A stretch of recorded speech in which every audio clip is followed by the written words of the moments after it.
Olá pessoal, sejam bem-vindos a mais uma de nossas aulas. Por conta das características do transporte rodoviário, do acesso dele, por ser um modo de transporte que permite, cargas de porta a porta, e por conta da grande utilização no nosso país, um ponto importante da gente trabalhar com o transporte rodoviário é sobre a gestão de frota e as estratégias para a composição de frota. Então, a gente aborda isso com relação a esse modo, porque os outros modos, normalmente você depende de uma estrutura de terceiros para poder operar. São poucas as empresas que vão ter a possibilidade de ter um terminal portuário, de ter navios, de ter uma ferrovia, veículos ferroviários, ou então uma infraestrutura de dutos, ou até mesmo veículos aéreos, terminais para poder fazer o transporte de suas cargas.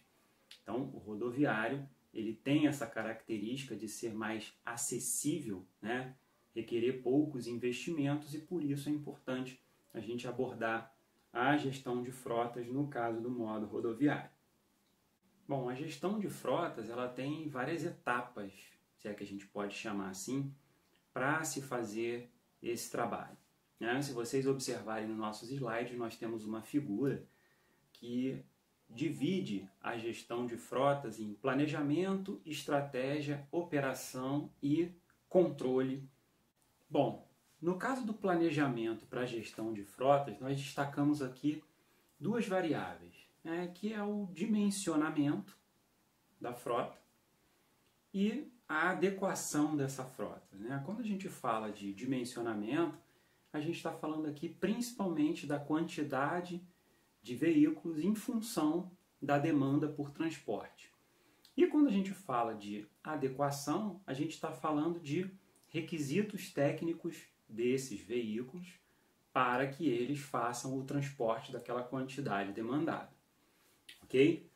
Bom, com relação à estratégia, nós destacamos duas estratégias principais e uma terceira que é derivada dessas duas, que são as estratégias de composição de frota, ou própria ou terceirizada. No caso da frota própria, você vai ter uma análise relacionada à compra, venda, depreciação, E no caso da estratégia terceirizada, a gente vai abordar principalmente a escolha e contratação de uma empresa de transporte, uma transportadora. Há ainda a terceira estratégia, que é a de frota mista, onde você vai ter parte da sua frota própria, parte da sua frota terceirizada.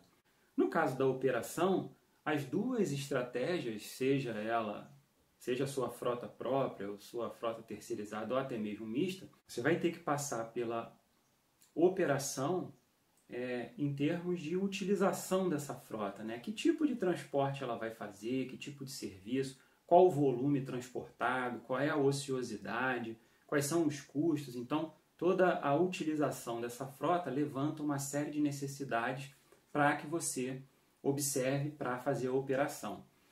A própria manutenção dos veículos que estão em operação vai modificar se a frota for própria, se a frota for terceirizada.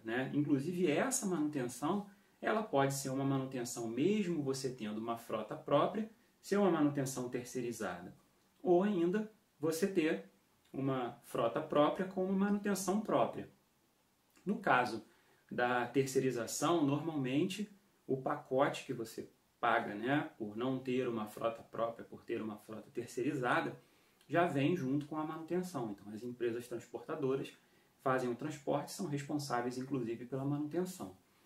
E uma outra situação é que na operação, dependendo da estratégia, você vai ter diferenças em relação aos custos, tanto fixos quanto variáveis. A tendência é que se tenha custos fixos maiores com frota própria e custos variáveis maiores com frota terceirizada. Ok? E aí, dependendo da sua operação, do seu negócio, do tipo de transporte que você necessita, você vai optar pela estratégia que vai te dar o melhor resultado, não só em termos de utilização, de manutenção, mas também em termos de custos totais. Ok? E a quarta etapa, a quarta parte desse processo de gestão de frota envolve o controle. E aí a gente destaca a avaliação de desempenho, né, como sendo uma tarefa importante. Então você vai trabalhar com indicadores para o caso de planejamento, indicadores relacionados à demanda, requisitos técnicos. No caso da estratégia, indicadores de investimentos, retorno, benefícios pela estratégia escolhida. E no caso da operação, você tem indicadores diferentes relacionados a nível de serviço e custo em função da operação da frota que você escolheu. Ok? Cada um desses pontos que nós vimos relacionados à gestão de frotas apresenta uma série de técnicas de gestão, técnicas de operação que precisam ser melhor detalhadas em um outro momento. Então é isso, pessoal. Chegamos ao final de mais uma de nossas aulas. Agradecemos a todos pela atenção. Relembramos os links que estão disponíveis no nosso cronograma, que são os links do blog da disciplina, do canal do YouTube e por e-mail do professor. Então, se você tiver alguma dúvida, você pode nos enviar uma mensagem que nós estaremos prontos a responder. Não se esqueça do nosso método de estudo, né? Assista os vídeos, leia o texto de referência, faça o teste de conhecimento e, se você tiver alguma dúvida, volte ao início. Ok? Então, muito obrigado mais uma vez, bons estudos a todos e até a nossa próxima aula.